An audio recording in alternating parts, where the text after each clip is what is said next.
Are you happy? Perfectly. Good. Are you? Ecstatically.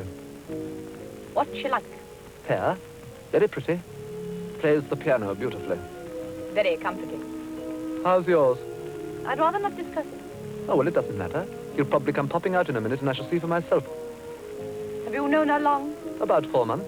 We met on a house party in Norfolk. Very flat, Norfolk. There's no need to be unpleasant. That was no reflection on her, unless, of course, she made it flatter. Your voice takes on an acid quality every time you mention her. I swear I'll never mention her again. Good. Now keep off yours. You see, her use of voice. Yeah. Her use of voice, which was instinctive. Gertie was not a thinking reed, but her talent gave it all to her. She was the most intuitive, accurate, when she did not occasionally go overboard, which she was inclined to do. Gertrude Lawrence's husband in private lives was Laurence Olivier. At the time, he suffered from a tendency to giggle on stage, but Coward's technique and strength of discipline was such that he found a way to cure it. By deliberately saying, look, you're a giggler and I'm going to cure you, and I tell you how I'm going to do it, I warn you. I'm going to make you giggle all I can.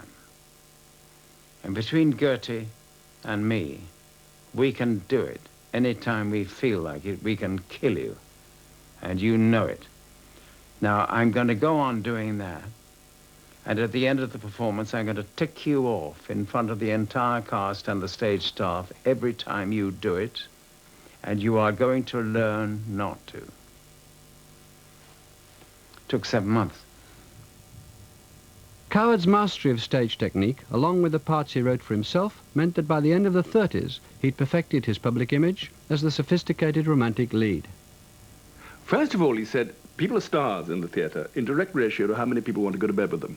But then he went on to say, it's a strange thing, but if I was acting on the stage with Paul Scofield and Sir Alec Guinness, they would be acting me off the stage into the wings, outside into the street. But I have to tell you that nobody in the audience would be looking at them. They would all be looking at me. And I thought for a moment, and I thought, I mean, you often did with Noel, you listen to it and say, well, this is balls. But actually, there's a grain of truth about it, too. It's one of those imponderables and intangibles that Noel is right. He isn't the actor that they are. But he had this phenomenal charisma. I could tell your fortune by your eyes, shall I? I'd rather you didn't. And your nose. I'd rather you didn't mention my nose at all. It's the most unwise nose I've ever seen. Do stop. And there's your mouth. Please, Chris. You'd be astounded if you knew how desperately I wanted to kiss your mouth again. Chris. Oh, you're so foolish up on your romantic high horse. How often have you ridden it wildly until it went lame and you had to walk home? Often enough to teach me never to do it again. That's what made the sadness in your eyes. You should never have left school. It was a grave mistake. You win. Do I? I knew you would. Quite early in the evening. Coward's whole life was dedicated to projecting an image of good manners. Here was a man who, to conventional people at the time, would be jumped up, ill-educated, and gay, and who was taking the whole society for a tumble and making them imitate him. People were writing about how he talked, and he defined a style. He invented a style.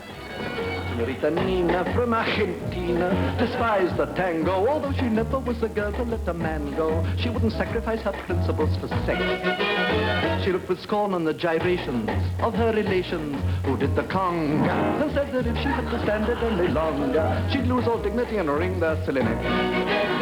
She said that frankly she was blinded to all their over-advertised romantic charms. And then she got more bloody-minded and told them where to put their tropic palms. She said, I hate to be pedantic, but it drives me nearly frantic when I see that unromantic, sycophantic lot of sluts forever wriggling their guts. It drives me absolutely nuts. She declined to begin, though they besought her to. And in language profane and obscene, she cursed the man who taught her to. She cursed Cole Porter too. By 1940, Noel Coward had written not only 32 plays, but 150 songs as well. Enough of them were published to wallpaper a room, albeit his lavatory, rechristened the music room. Mostly these were numbers from his plays and reviews, and if they were only a second string to his bow, still he stood comparison with Cole Porter or Ivan Novello, and yet he never learned to read or write music. His music was much better, in my opinion, than Novello's, although Novello was far more musicianly and far more of an expert and knew much more about opera and so on. Noel didn't know a great deal about music, I don't think. And he once said that Mozart was like piddling through flannel or something, and then rather regretted having said it. He thought it was a bit cheap, which it was. Oh dear. Mad dogs and Englishmen go out to the midday sun. The smallest Malay rabbit deplores this foolish habit in Hong Kong. They strike a gong and fire off a noonday gun to reprimand each inmate who's in late. In a jungle town where the sun beats down to the rage of man and beast, the English garb of the English South never gets a bit more creased. In Bangkok, at 12 o'clock, they foam at the mouth and run. But mad dogs and Englishmen go out to the midday sun. Mad dogs and Englishmen go out to the midday sun. The toughest Burmese bandit can never understand. In Rangoon, the heat of noon is just what the natives shun. They put their Scotch or rye down and lie down. In a jungle swamp where the python romps at his peace from 12 till 2, even caribous lie around and snooze with nothing else to do. In Bengal, to move at all is seldom, if ever, done. But mad dogs and Englishmen go out to the midday, out to the midday, out to the midday, out to the midday, out to the midday, out to the midday, out to the midday. It's the most wonderful piece of comic verse. And in fact, you can read it as a piece of light verse, like you read Kipling or something. And other things, like, well, even though Don't Let's Be Beastly to the Germans. I mean, everyone pretended at the time to be shocked by it. And secretly, everyone thought exactly the same thing. It was very anti-German. And he expressed it. He had the nerve. And he had enormous courage. And it always goes with that sort of genius, or any, I think, tremendous personal courage.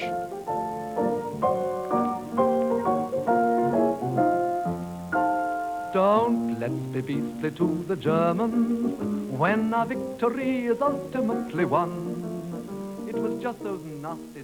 Coward's sardonic songs and wartime concerts for the troops earned him a place on the Nazi death list. Let's be meek to them and turn the other cheek to them and try to bring out their latent sense of fun. Let's give them full air parity and treat the rats with charity, but don't let's be beastly to the Hun. He learnt, as I did too, that playing to the troops during the war was a very mixed joy, and that antagonistic audiences, or rather shrugging shoulders audiences, were a great deal to learn from. He never shirked that, and he would play and appear under the most difficult circumstances, whether he went well or not. The final insult was, when he went to Churchill and said, what can I do for England? And I suppose he expected to be made ambassador to Washington or something or other, and something really useful for the war effort. He was told to go out and play Mad Dogs and Englishmen. I mean, it must have been absolutely infuriating if you wanted to be taken seriously in a different context. Coward's reputation as a frivolous playboy was originally cancelled out by Cavalcade, a theatrical phenomenon with a cast of hundreds. It dealt with the fortunes of two families between the Boer and First World Wars.